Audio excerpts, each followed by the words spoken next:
नमस्कार दोस्तों, all knowledge around channel में आप सभी का स्वागत है। आज हम लोग क्लास 9 का chapter first matter in our surrounding करेंगे।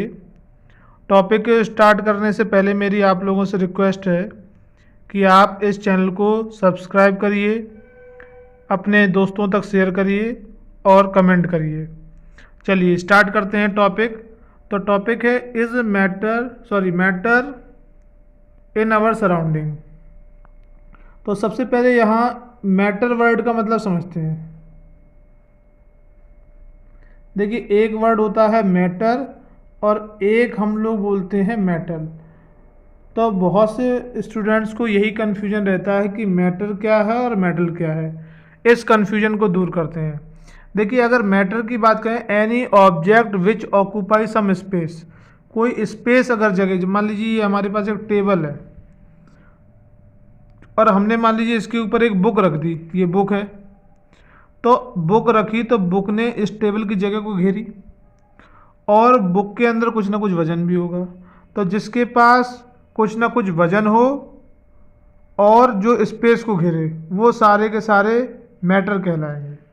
ठीक है। और मेटल की बात करें तो जैसे आयरन हो गया, आपका गोल्ड हो गया, सिल्वर हो गया। ठीक है, आयरन, गोल्ड, सिल्वर, एल्यूमिनियम, जितने भी आप देखते हैं ये सब मेटल है। प्रोनाउंसिएशन लगभग एक जैसा है तो कन्फ्यूजन होता है। तो हम कह सकते हैं कि जितने भी मेटल होंगे वो सारे के सारे वजन घेरेंगे, उनमें मास होगा ही होगा।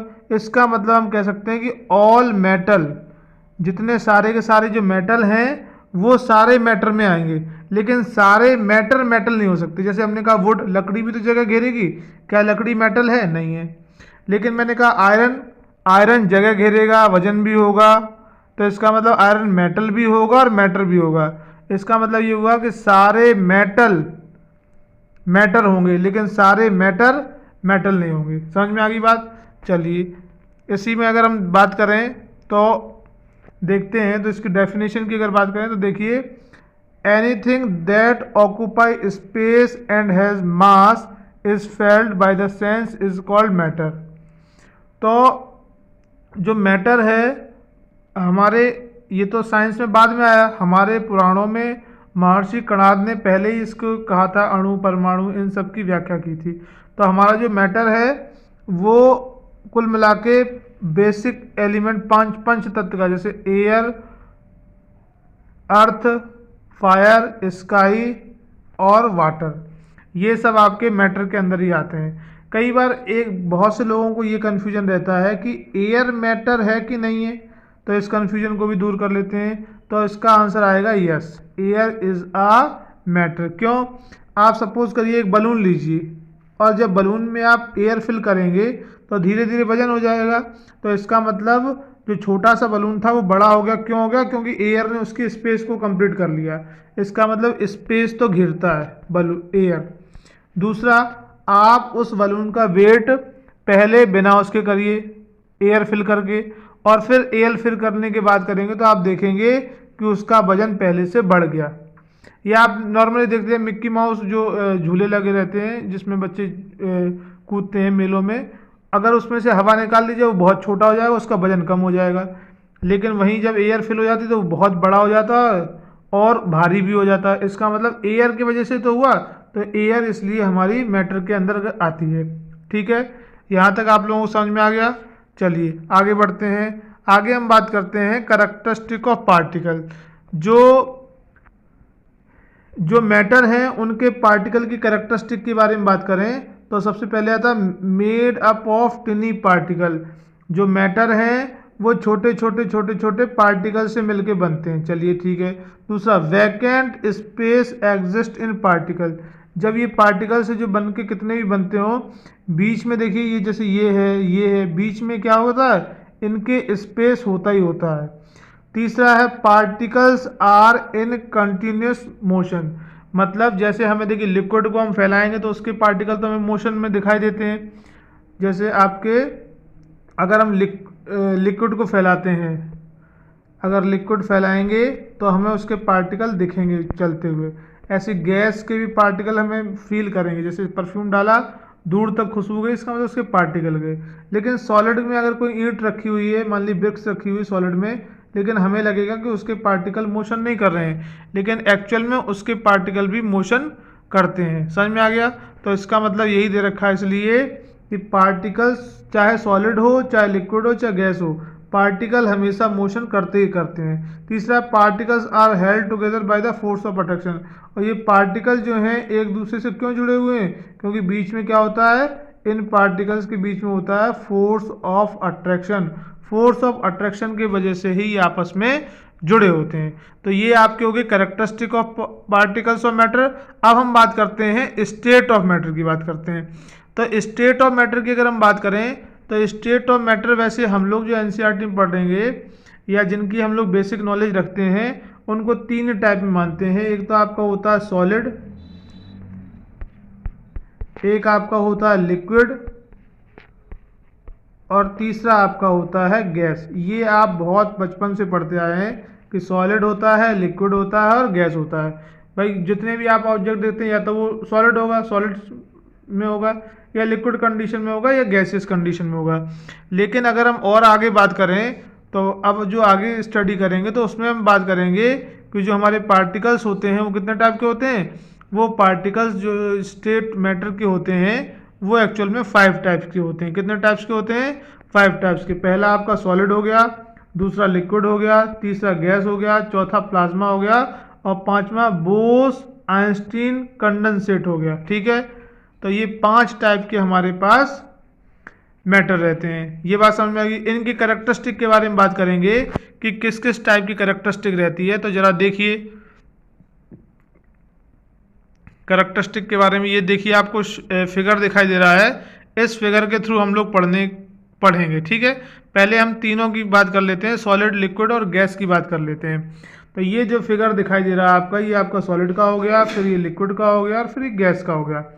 पहले फिगर से ही अगर हम देखें तो सॉलिड में जो पार्टिकल्स हैं वो बहुत पास पास हैं, लिक्विड में जो पार्टिकल्स हो गए वो दूर दूर हो गए, और गैस में देखें तो बहुत दूर हो गए। चलिए एक एक चीज़ लेके पढ़ते हैं।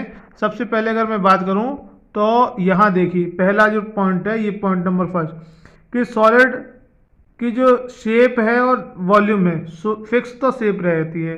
जैसे मान लीजिए कोई एक ब्रिक्स है या लकड़ी का कोई टुकड़ा है, तो उसमें अगर एक्सटर्नल फोर्स नहीं लगाओगे तो उसकी शेप जैसी है वैसी रहेगी, और उसका वॉल्यूम भी वैसे रहेगा। वॉल्यूम मतलब L/B/H, जो भी जिस शेप में भी हो उसका वॉल्यूम फिक्स रहेगा।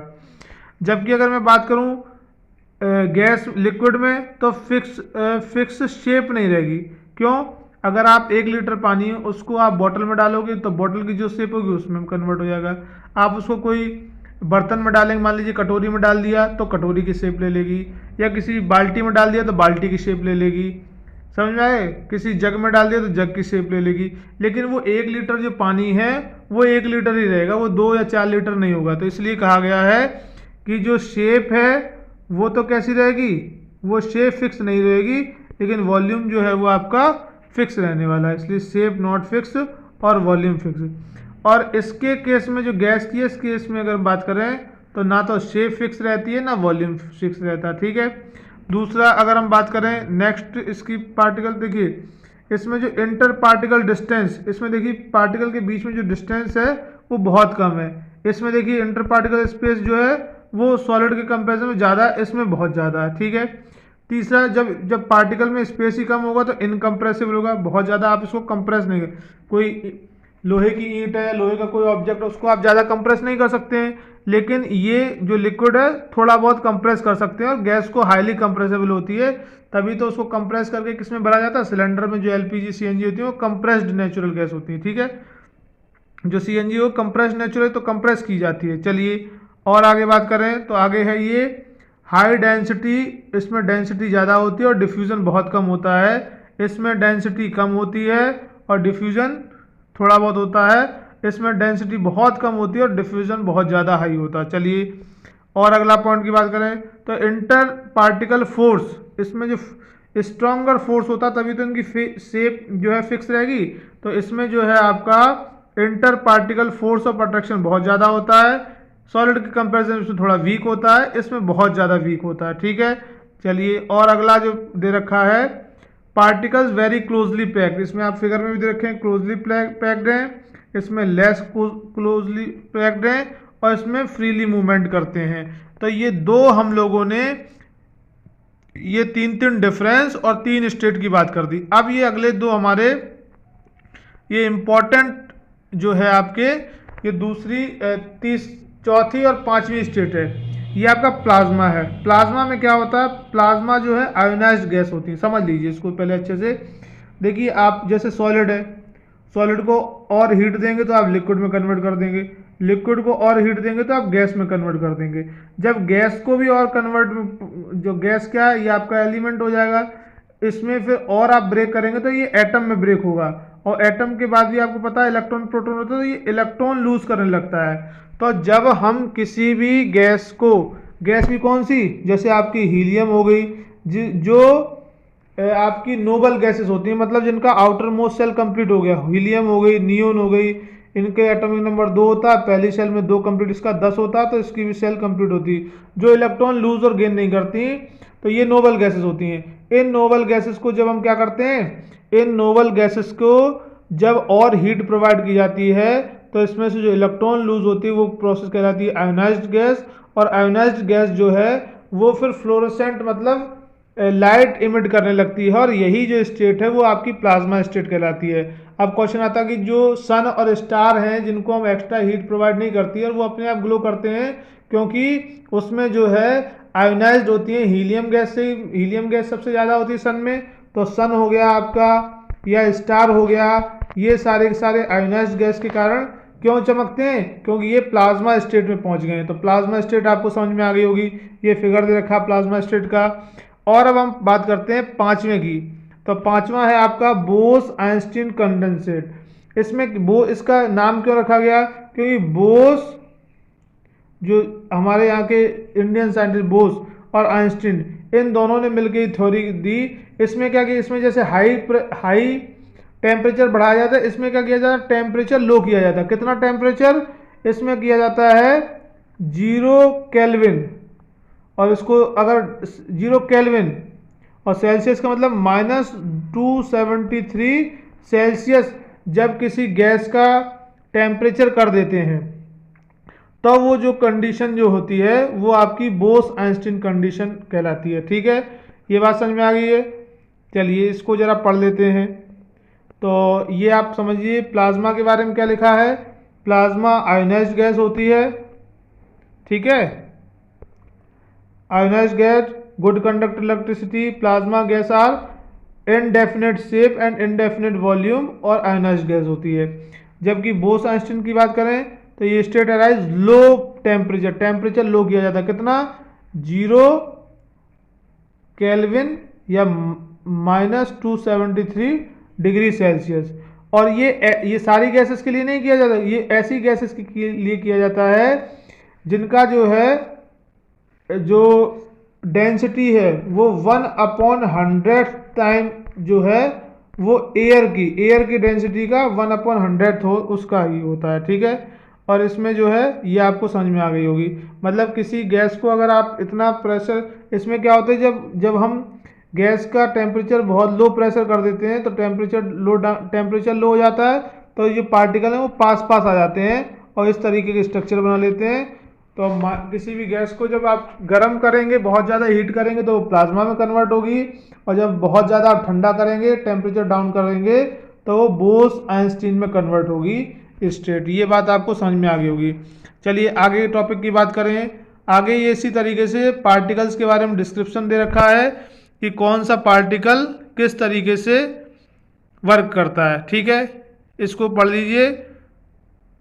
चलिए और आगे बढ़ते हैं। तो आगे ये एक्सप्लेनेशन के बाद अब हम बात करते हैं सीधे यहाँ interchange in state of matter की। हमें पता है कि जो सब्सटेंस है उनका इंटरचेंज भी होता है। इंटरचेंज का मतलब ये हुआ कि सॉलिड से लिक्विड और लिक्विड से गैस में भी इनको कन्वर्ट किया जाता है। ठीक है, किस तरीके से किया जाता है उसकी ज़रा बात कर लेते हैं, किस तरीके से किया जाएगा। ठीक है, किस तरीके से इसको करेंगे ये समझिए। तो इसमें जब भी हम किसी को इंटरचेंज करते हैं सॉलिड से लिक्विड या लिक्विड से गैस, तो 2 फैक्टर वर्क करते हैं। एक फैक्टर तो आपका हो गया टेम्परेचर और एक हो गया आपका प्रेशर। प्रेशर और टेम्परेचर के वजह से ही ये वर्क करते हैं। तो चलिए सबसे जैसे हम बात करते हैं नॉर्मली, अगर हम बात करते हैं वाटर, वाटर आपका जो है तीनों कंडीशन में पाया जाता है, सॉलिड केस में भी पाया जाएगा, सॉलिड में भी मिलेगा, लिक्विड में भी मिलेगा और गैस में भी पाया जाएगा। तो तीनों स्टेट में पाया जाता है। कैसे वर्क करता है ये समझ लीजिए जरा। इसमें होता क्या है, यहाँ ग्राफ के हेल्प से समझेंगे जरा। जैसे मान लीजिए ये आपका सॉलिड है, उसके बाद आया आपका लिक्विड और फिर आया आपका गैस। तो हम क्या करेंगे, सॉलिड से लिक्विड में नॉर्मली बात करते हैं, जैसे आइस है, आइस को आप गर्म करेंगे मतलब टेम्परेचर बढ़ाएंगे तो वो लिक्विड में चेंज हो जाएगा, और टेम्परेचर बढ़ाएंगे तो वो गैस में कन्वर्ट हो जाता है। तो सॉलिड से लिक्विड और लिक्विड से गैस में कन्वर्ट कर सकते हैं। ऐसी गैस का टेम्परेचर घटाएंगे तो लिक्विड में चेंज हो जाएगा, और घटाएंगे तो फ्रिज में रख देंगे उस पानी को तो वो सॉलिड में कन्वर्ट हो जाएगा। तो ये बात हमें समझ में आ गई कि सॉलिड से लिक्विड और लिक्विड से गैस में कन्वर्ट कर सकते हैं। इसी तरीके से गैस से लिक्विड और लिक्विड से सॉलिड कन्वर्ट कर, सॉलिड से लिक्विड और लिक्विड से गैस में जाएंगे तो टेम्परेचर बढ़ाएंगे, और गैस से लिक्विड और लिक्विड से सॉलिड में जाएंगे तो टेम्परेचर को घटाते हैं। ठीक है। और अगर बात करें तो अब बात करते हैं प्रेशर का इफेक्ट। प्रेशर का इफेक्ट किस तरीके से वर्क करता है। ठीक है, इफेक्ट ऑफ टेम्परेचर में आप लोग देख सकते हैं, ये इसके जो पॉइंट दे रखे हैं ये देख लीजिए। ठीक है, और यहाँ पहले इफेक्ट ऑफ प्रेशर समझ लेते हैं। इफेक्ट ऑफ प्रेशर क्या है, चलिए इफेक्ट ऑफ प्रेशर में थोड़ा सा उल्टा होता है। जैसे कि मान लीजिए ये आपका सॉलिड है, फिर आपका लिक्विड है, फिर ये गैस है। तो गैस से अगर आपको लिक्विड में जाना तो उल्टा प्रेशर बढ़ाएंगे, लिक्विड से सॉलिड में जाना तो और प्रेशर बढ़ाएंगे, सॉलिड से लिक्विड में जाना है तो प्रेशर घटाएंगे, यहाँ आप घटाएंगे, और ऐसे करके आप गैस से लिक्विड में तो ये आप बढ़ाएंगे। ठीक है, गैस से अगर आप जगह जाना लिक्विड में तो बढ़ाएंगे, लिक्विड से सॉलिड में बढ़ाएंगे, सॉलिड से लिक्विड में आ रहे हैं तो घटाएंगे, लिक्विड से गैस में आ रहे हैं तो प्रेशर घटाएंगे। किसी भी गैस को अगर आपको मान लीजिए कोई गैस है आपके पास, ये आपके पास गैस है और आप इसको लिक्विफाई करना चाह रहे हैं, लिक्विड में कन्वर्ट करना चाह रहे हैं, तो दो वर्क करेंगे। एक तो आप प्रेशर को तो बढ़ाएंगे और टेम्परेचर को घटाएंगे, तो किसी भी गैस को आप लिक्विफाई कर सकते हैं।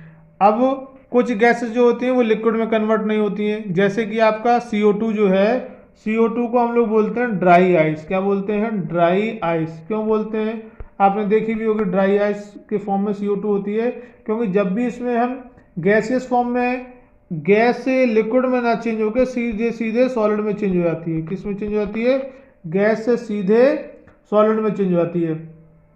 जैसे हमने मान लीजिए गैस में प्रेशर बढ़ाया और टेम्परेचर घटाया तो सीधे सॉलिड में कन्वर्ट हो जाती है। ठीक है, इसलिए इसको हम क्या बोलते हैं, ड्राई आइस के नाम से जानते हैं। यहाँ तक बात समझ में आ गई होगी। चलिए और आगे बात करते हैं। तो आप ये समझ लीजिए, कुछ प्रोसेस समझ लीजिए। यहाँ पे देखिए, मान लीजिए मैंने ये इस तरीके से बना दिया, ये आपका सॉलिड हो गया,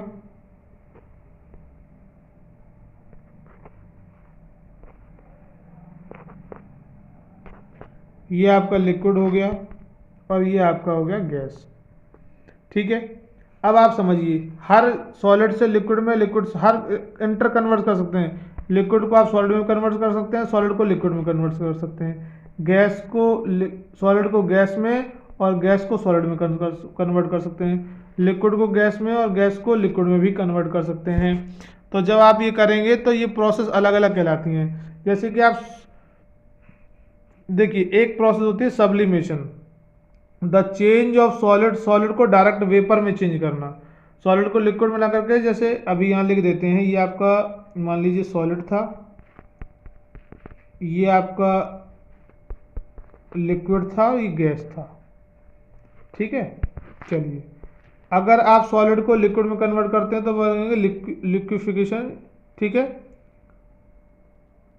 सॉलिड को लिक्विड में करेंगे, मेल्टिंग भी बोलते हैं। ठीक है, और लिक्विड में गैस में कन्वर्ट करेंगे तो वेपोराइजेशन बोलेंगे, वेपोराइजेशन बोलेंगे।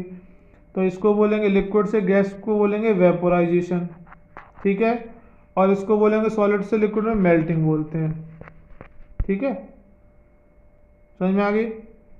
इसी तरीके से आपका जो सॉलिड है वो डायरेक्ट गैस में कन्वर्ट हो जाता है, इसको बोलते हैं सब्लिमेशन। क्या बोलते हैं, सब्लिमेशन। और गैस जब है सॉलिड में कन्वर्ट होती है तो उसको भी सब्लिमेशन या डिपोजिशन बोलते हैं। यहाँ तक बात समझ में आ गई? क्लियर है? आगे और बात करते हैं। ऐसे आप गैस को लिक्विड में कन्वर्ट करेंगे तो कंडेंसेशन, और लिक्विड को सॉलिड में करेंगे तो सॉलिडिफिकेशन। ये 6 प्रोसेस होती हैं, आप याद रखिए। चलिए अब आगे बढ़ते हैं। आगे देखते हैं तो एक आता है लेटेंट हीट। लेटेंट हीट क्या है, इसको जरा समझ लीजिए। लेटेंट हीट क्या है? The hidden heat which is break the force of attraction between the molecule during the change of state. समझिए इस चीज को, ठीक है।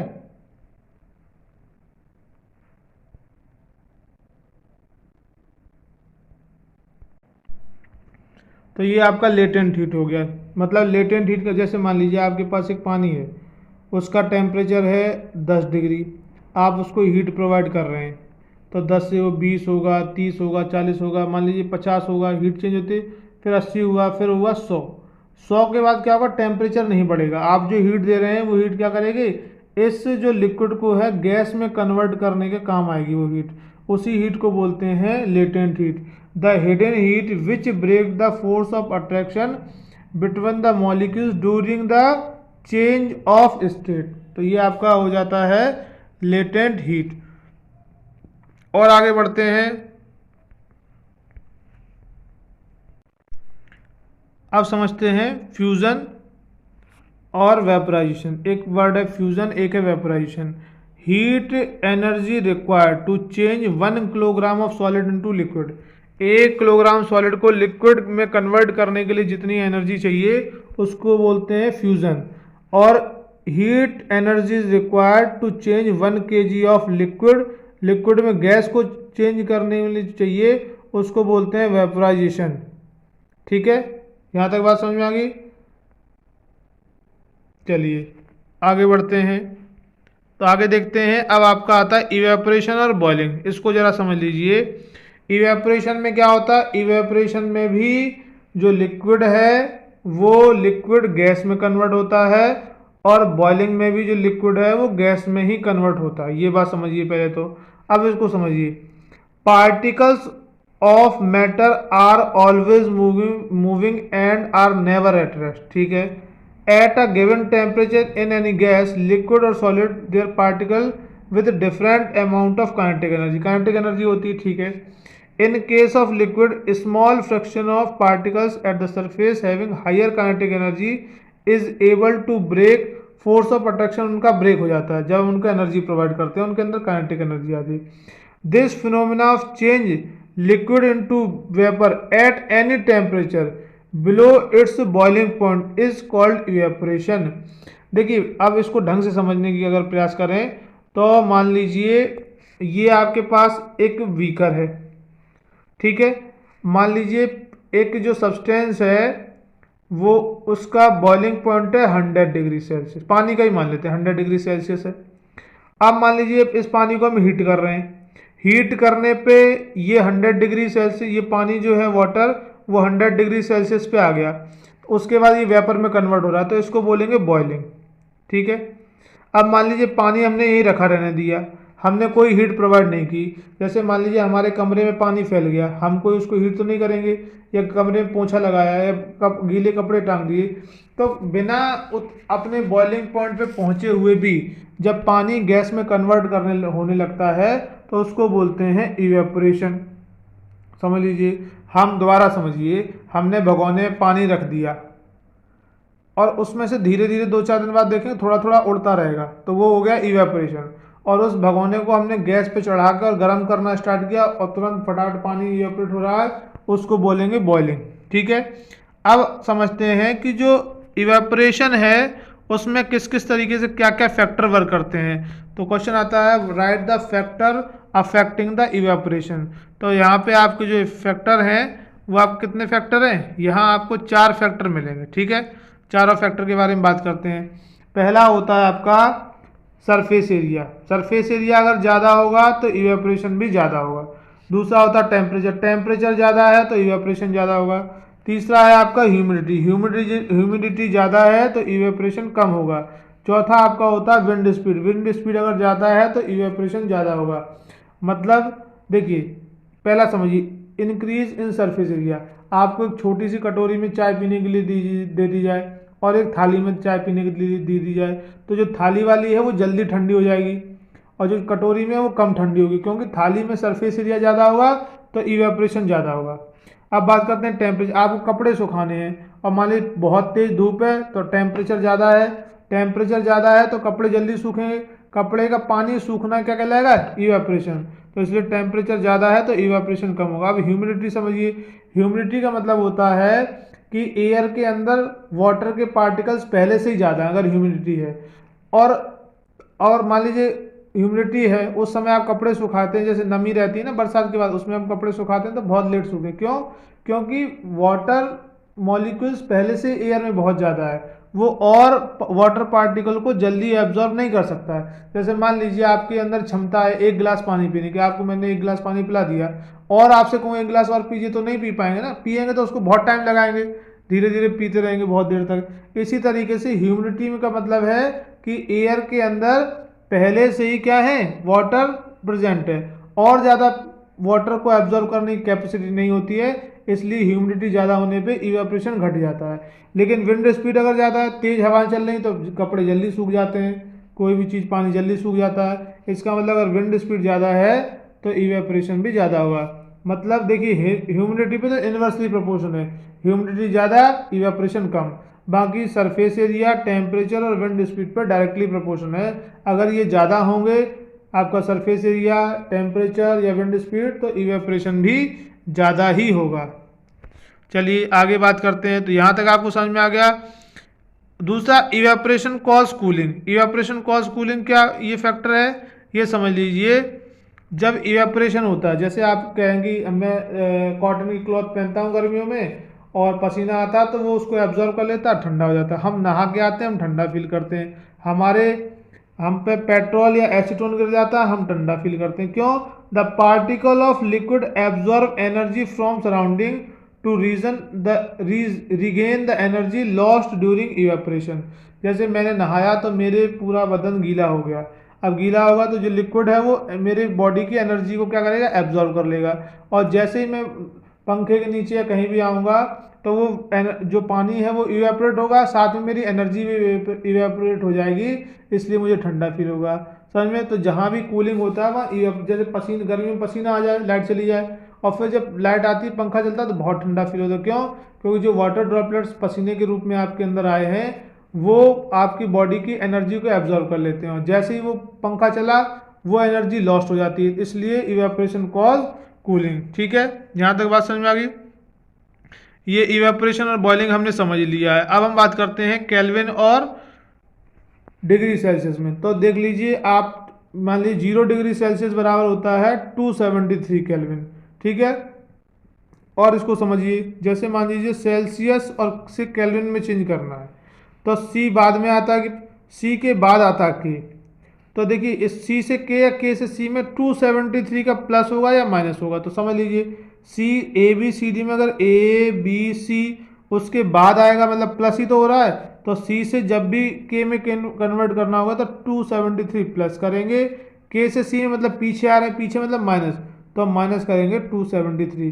तो ये ध्यान रखिए, केल्विन से सेल्सियस में चेंज करना है तो -273, सेल्सियस से केल्विन में चेंज करना है तो प्लस 273 कर देंगे, तो आपका ये आ जाएगा। ठीक है, यहाँ तक बात समझ में आ गई।